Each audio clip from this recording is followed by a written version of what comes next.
Hi everyone, welcome to കാൻഡൻ talks.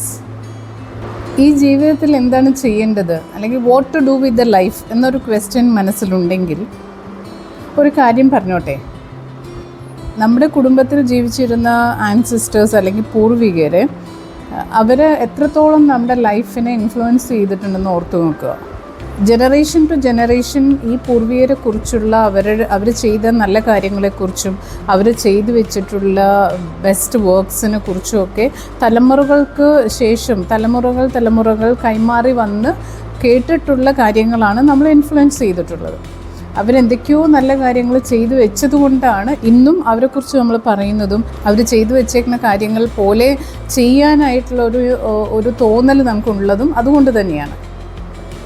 ഇത് നമ്മുടെ കുടുംബത്തിലുള്ള പൂർവികരുടെ കാര്യം മാത്രമല്ല, ഈ ലോകത്ത് മറ്റുള്ളവർക്ക് വേണ്ടി, മറ്റുള്ളവരുടെ വെൽഫെയറിന് വേണ്ടി, മറ്റുള്ളവരുടെ ഹാപ്പിനെസ്സിന് വേണ്ടി അനേകം പൂർവികർ പല കാര്യങ്ങളും ചെയ്തിട്ടുണ്ട്. അതിൽ ഫേമസ് ആയിട്ടുള്ള കവികളുണ്ട്, ഫിലോസോഫേഴ്സ് ഉണ്ട്, മ്യൂസീഷ്യൻസ് ഉണ്ട്, ഈവൻ സന്യാസിമാരും ഒക്കെ ഉണ്ട്.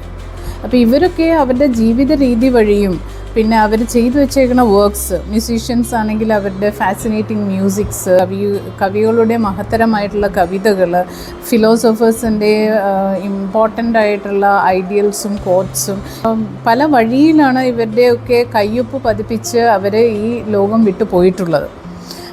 ഇവർ മൺമറഞ്ഞു പോയിട്ട് അനേക വർഷം കഴിഞ്ഞിട്ട് പോലും ഇന്നും ആളുകൾ ഓർമ്മിക്കുന്നുണ്ട്, അതിനെക്കുറിച്ച് ചർച്ച ചെയ്യുന്നുമുണ്ട്.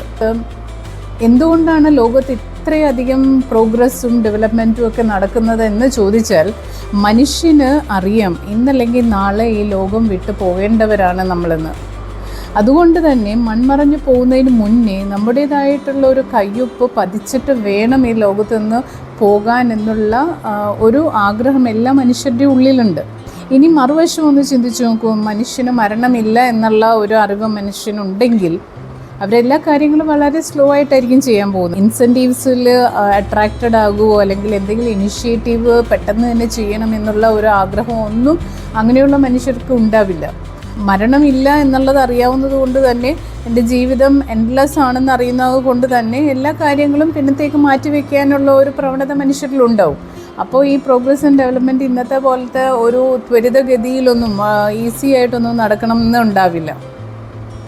ആ കാലത്ത് മരണമില്ലാത്ത മനുഷ്യരുടെ ലൈഫ് എന്ന് പറയുന്നത് വളരെ ബോറിംഗ് ആയിരിക്കുള്ളൂ, മൊണോട്ടോണസ് ആയിരിക്കും. പിന്നെ അതുകൂടാതെ തന്നെ യാതൊരു പർപ്പസ് ലൈഫിന് അവർക്കുണ്ടാകുമെന്ന് തോന്നുന്നില്ല. ഇനി വേറൊരു കാര്യം നമ്മൾ ചിന്തിച്ച് നോക്കുക. മനുഷ്യന് ഇന്ന ഏജിൽ മരിക്കുമെന്നുള്ള ഒരു അറിവുണ്ടെന്ന് വിചാരിക്കുക. 45 വയസ്സിലേ മരിക്കും എന്ന് ഒരു മനുഷ്യന് അറിയാമെന്നുണ്ടെങ്കിൽ അയാൾക്ക് ചെയ്യാൻ പറ്റുന്നതിൻ്റെ മാക്സിമം ഇന്ന് ചെയ്യുന്ന സ്പീഡിനേലും ഇരട്ടി സ്പീഡിലായിരിക്കും അയാൾ വർക്ക് ചെയ്യാൻ പോകുന്നത്. ഒരു ഡിഫറെൻറ്റ് മെത്തേഡിലായിരിക്കും അയാൾ ആക്ട് ചെയ്യാൻ പോകുന്നത്. അപ്പോൾ നമുക്ക് കിട്ടിയ ഈ ജീവിതത്തിൽ കൊണ്ട് നമ്മൾ എന്താ ചെയ്യേണ്ടത് എന്ന് ചോദിക്കുകയാണെങ്കിൽ, നമ്മൾ ഈ കിട്ടിയ ജീവിതത്തിൻ്റെ ബെസ്റ്റ് യൂസ് ചെയ്യാൻ നോക്കുക.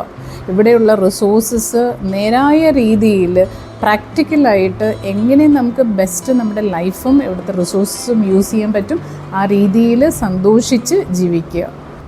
അപ്പോൾ നാളെ കാണാം. Like and share the video. Expect nothing and appreciate everything.